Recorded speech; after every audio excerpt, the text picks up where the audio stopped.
Joining me now to talk politics and his new bestseller, Ship of Fools, How a Selfish Ruling Class is Bringing America to the Brink of Revolution, is author and host of Tucker Carlson Tonight, the aforementioned Tucker Carlson. Raymond Arroyo, Great to have you here. Thank you.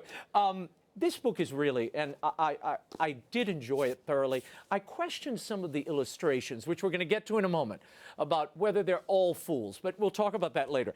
The book is really about the attack of the elite, both right and left, on middle America, on the people in the middle.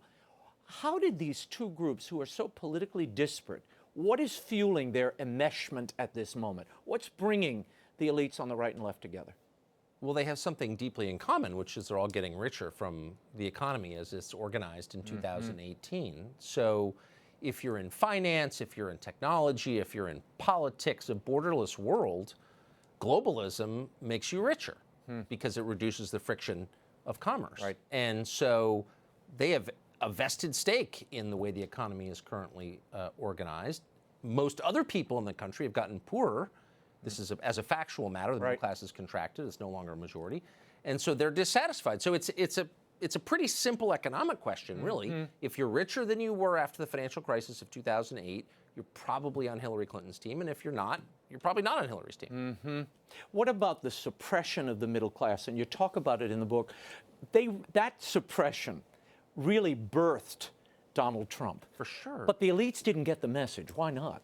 In either party. Trump was to wake up the people in charge in both parties. So Paul Ryan, I would say, as well as Nancy Pelosi. Didn't get the call. Didn't get the memo. That you're not representing us, that we're very dissatisfied, and nothing you have offered us is sufficient. So the Republicans said, you know what, you're upset, I get it. I've got a Jeb Bush for you. It's going to make everything fine. And Republicans said, there's nothing against Jeb Bush. Everyone likes Jeb Bush. Very nice man. Totally nice guy, smart guy, thoughtful guy. If he was the godfather of one of my kids, I'd be happy about that. Nothing against him personally. But the program he's selling, we've already bought before, didn't care for it, didn't work, didn't answer the questions we want answered. We want something else. No, I think you want Jeb Bush. Shh, adults are talking. Here's some more Jeb Bush. And they're like, you know what? You're not listening. We're going to hire a large, loud, orange person to get your attention. And it didn't work. Yeah. They never got the message. It's very weird. And now we hear talk that Hillary Clinton might be stepping forward for a third time to offer her candidacy. Well, so the interesting thing, this is another sign of how out of touch everyone in Washington is on both sides. The Democratic Party does not want Hillary Clinton. They didn't want her the first time. Yeah. They wanted economic populism. That's why Bernie Sanders, despite having the cards stacked against him, got 43% of the vote in the Democratic primary, not because he's charming or smart. He's not. But because he was making an economic case that people actually cared about. And they missed that message. And so even talking about Hillary Clinton, the candidate of the finance community, coming back and getting the nomination shows they learned nothing from this experience. Okay, before I get to some contemporary issues, how did you select who would be on this cover? I'm not a visual person. Okay. I'll cop to it immediately. I wrote the book, every word. And you delegated the illustration. 100%. They said, and they put Lindsey Graham and Mitch McConnell, which now I bet you would like to replace. Are they going to be replaced in the paperback?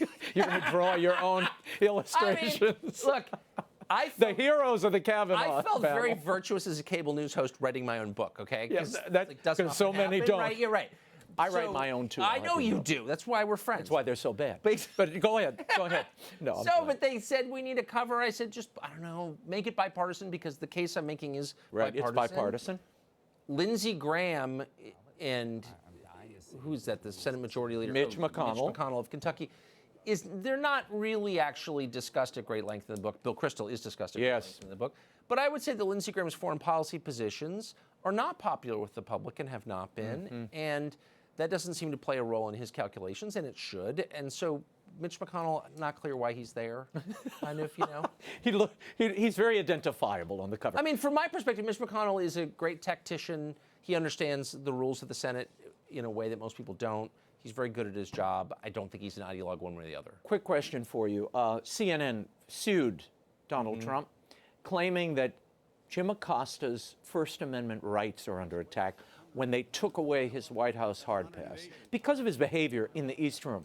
Do you agree with that? Is this a violation of a journalist's First Amendment rights to take that hard I pass? agree that speech is under attack. You do, and you make that case Big forcefully in the time. book. And that CNN has not only sat by as it's happened, but abetted it. CNN was the driving force behind deplatforming Alex Jones. And the rest of us will say, well, Alex Jones is crazy. Whatever, I don't care what Alex Jones says. Right. Alex Jones has a perspective, a large audience, and he's no longer allowed to communicate because CNN pushed his advertisers, pushed the tech platforms that hosted his show to drop him.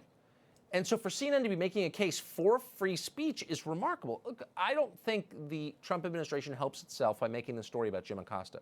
Acosta is a buffoon. He's not a martyr. And so I think they should have ignored Jim Acosta. You know, shh, Jim, adults are talking, please. Take a week, you'll get your hard pass next week, which is what's going to happen. But to see CNN, which has attacked the First Amendment relentlessly for the past 2 years. I mean, RT was just threatened. Russia Today was just threatened by the DOJ with jail time. Its editors, if they didn't register under FARA, the Foreign Agent Registration. Right. Are we making BBC register? China State Television? Like, what is this? Anyway, Irish, RTE? Irish, exactly right. We sat by and the rest of the press and allowed industry and government to squelch speech, and we said nothing, but we stand up for Jim Acosta because why? I mean, look, it's fine to stand up for Jim Acosta, but why not? How about everybody whose speech I just don't think I don't think it's a First Amendment case at all. You have a privilege when you go into the Capitol or the White House. They decide who to grant those passes to. They can surely take them away should they decide you're not worthy. Well, so that doesn't CNN. stop you from reporting. Like I noticed feet from CNN right now, and I spent, I don't know, 6 or 7 years of my life there. There were serious people there. Where are they when Jim Acosta gets up and doesn't even ask a question? Gives some dumb. Jim Acosta's dumb. That's the other problem I have with Jim Acosta. He's just not smart. He says nothing interesting. Well, you're a racist, Mr. President. Okay, fine. What's the question, son? Yeah. Why do they allow their White House correspondent to opine from the floor of the press conference? He's not even interesting. Okay, this is interesting. I got to share this with people. There's a comment, and it speaks to all of this, the free speech. You're right. A growing percentage of the country endorses not only restrictions on the First Amendment, but also the use of extra-legal violence in the face of offensive ideas. That turned out to be true. Prophetic, Tucker Carlson. I mean, here you are. In the last few days, I was stunned, what was it, a week ago? I'm sitting in the office, and you're on the phone pacing back and forth, and I'm reading about your family, your home being surrounded by these masked thugs, breaking your front door, your wife terrorized inside. What is happening? Spray painting an Antifa symbol. Yeah, on your driveway. I mean, look, their position is really clear. You're not allowed to say things we disagree with, and if you do, we're going to try and scare you into we're going to terrorize your wife until you shut up. So if you're looking for a threat to speech, and it's not about me, I actually hate the fact the story has to do with me, and I really hate that it has to do with my family, which is basically apolitical. They've got nothing to do with this. They don't work in television. Right. They're not imposing their views on anyone else, unlike me. But the message of this and many other things like this, actions like this, crimes like this, is really simple. Shut up or we'll hurt you. Right. And where is CNN? Where is CNN in the face of that? Where are any of these self-described guardians of the First Amendment while people are literally too afraid to say what they think is true for fear of being fired or hurt? It's happening all over the country, and they never, ever speak up. If you don't care about Alex Jones having his right to speak taken away, and again, I'm not endorsing what Alex Jones says. I'm not even sure what Alex Jones says. It doesn't matter. If that doesn't bother you, then you can be quiet the next time the subject of the First Amendment comes up, in my opinion. Do you feel you seem to be targeted particularly now? There was the Antifa folks surrounding your house, which is being investigated as a hate crime. Then there's this other story. You and your family are seated at a country club of all places, and a guy at the bar says horrible things I can't even repeat. It's a family show to your daughter, calling her all manner of things. Right. And it got into an altercation where you and your son had to go and sort of correct this guy. Now he's suing you. Is this targeted, do you think? And do you see this cascade of events as a piece? Of course it is. I mean, the message is really clear. You're not allowed to disagree with us. You're not allowed to say what you think, and you're not allowed to think for yourself. It's a totalitarian impulse. I mean, I think of, I've lived in Washington since 1985 around people I disagree with. I mean, I disagree with most people in D.C. 94% for Hillary in my neighborhood, in the city. And I wouldn't think of yelling at someone or trying to force that person to believe something he doesn't believe. That just would never enter my mind because basically I'm liberal. I'm liberal in the truest sense. I think you have a right to your own conscience. Classic liberal. Yeah. Of course. You have a right to come to your own conclusions, to have your own mind, to have your own views. And they don't feel that way. I mean, ask yourself this. You've got strong political views. Do you stay up at night thinking somewhere someone in Brooklyn disagrees with me and I have to force that person to get on board? Of course not. No, you can't. In Brooklyn right now, there is someone deeply concerned that somewhere in South Alabama, there's someone who's not on the same page on whatever, gay marriage, abortion, and we need to force that person to get in line. Their view is an evangelical view in the strictest sense of the term. They seek to evangelize by force, to change minds by force. And the average conservative just can't even conceive of that. How do you stop it? By standing up fearlessly. So we got hassled at home, and it really wrecked the tranquility of, not to whine. I hate whining. No, but it's and I'm not a victim. I'm a successful, happy person. But it had a great effect on the way I feel about being at home and the way my wife feels about it and our children feel about it. And I said to my wife, maybe we just leave, move somewhere else. And she's like, well, no, this is our neighborhood. We've been here my wife was born in D.C. No, we're not leaving. Our children are born here. This is our neighborhood. These are our neighbors. And we are never leaving.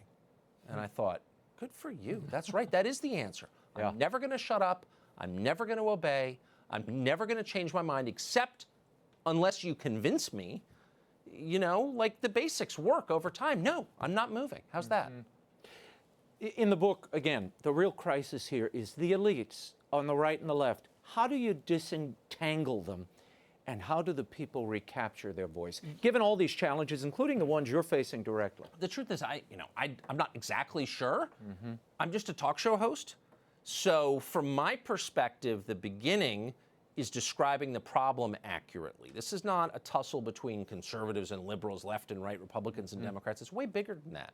This is primarily an economic struggle. The main question is, how do you return the middle class to primacy in this country? Do you make this a majority middle class country with equal opportunity, economic opportunity for people? What do you do about the middle class? What about the spiritual and cultural component here, which is also, I would argue, beneath the surface of this, that's what's really driving this thing. Well, what's on so a deeper funny? level. What's so funny? More to me, than money, when more I than was a kid, economics. I agree with that. When I was a kid, liberals used to say, the most dangerous thing that could happen is the religious people take over and they'll make it a theocracy and the women will have to wear cloaks and, it's going to be medieval. And the opposite happened, of course. The country became very secular and the secular people took over. And what did they do? They became religious nuts. Right. Actually. They became the evangelicals. They are the religious nuts, completely. They see this as holy war. They see this in theological terms. When I have a policy debate, it's about policy. Right. When they have a policy debate, it's about who's going to heaven and who's going to hell, which they don't even believe in. But, who's virtuous, who's sinful, who's evil, who's good. They are the religious nuts. And so I guess my point would be all of us have the religious impulse. All of us are going to worship something. And if you think the crucifixion is ludicrous, which many people do, it's not half as ludicrous as what happens if you believe in nothing. You're still a religious nut, but with no God, with no limits on your own behavior. Exactly. So I think everything goes back to that, actually. Okay. Final quiz. I get to play. I'm ready. I get to play the interrogator now. Are you ready? Ready. Final quiz before we go. Name 3 people who will be hosting Michelle Obama as she premieres her new memoir. 3 celebrities who are hosting her this week. Go. You don't even have to the press a obvious button. is Oprah. Oprah, that's one. Gotta be. You got one. I would say Steve Harvey would be another. No. I'm so sorry. I'll give you one more I kind of chance. like Steve Harvey. They're all female. They're all female. One was very big in the Obama administration. Lives with the Obamas. Oh, Valerie Jarrett. Valerie Jarrett. You got 2. One more, and you win. Oh, can you give me a hint? Yes, I will. Sex and the City. Sex, Candace Bushnell. No, she was the writer You know of too it. much. You're too literate. Oh, Sarah from the West Village. Jessica Parker. Mrs. Matthew Broderick. That's what you were straining for. Wow, that's a pretty good call, actually. You got it. But Valerie Jarrett, that's not a good idea. Well, that's like having your roommate interview you. Tucker Carlson, thanks so much for being here. Good to see you. Ship of Fools, How a Selfish Ruling Class is Bringing America to the Brink of Revolution by Tucker Carlson is available now at bookstores everywhere and online, and it's a really fun read. The illustration? Okay. Thank you, Tucker. Thank you.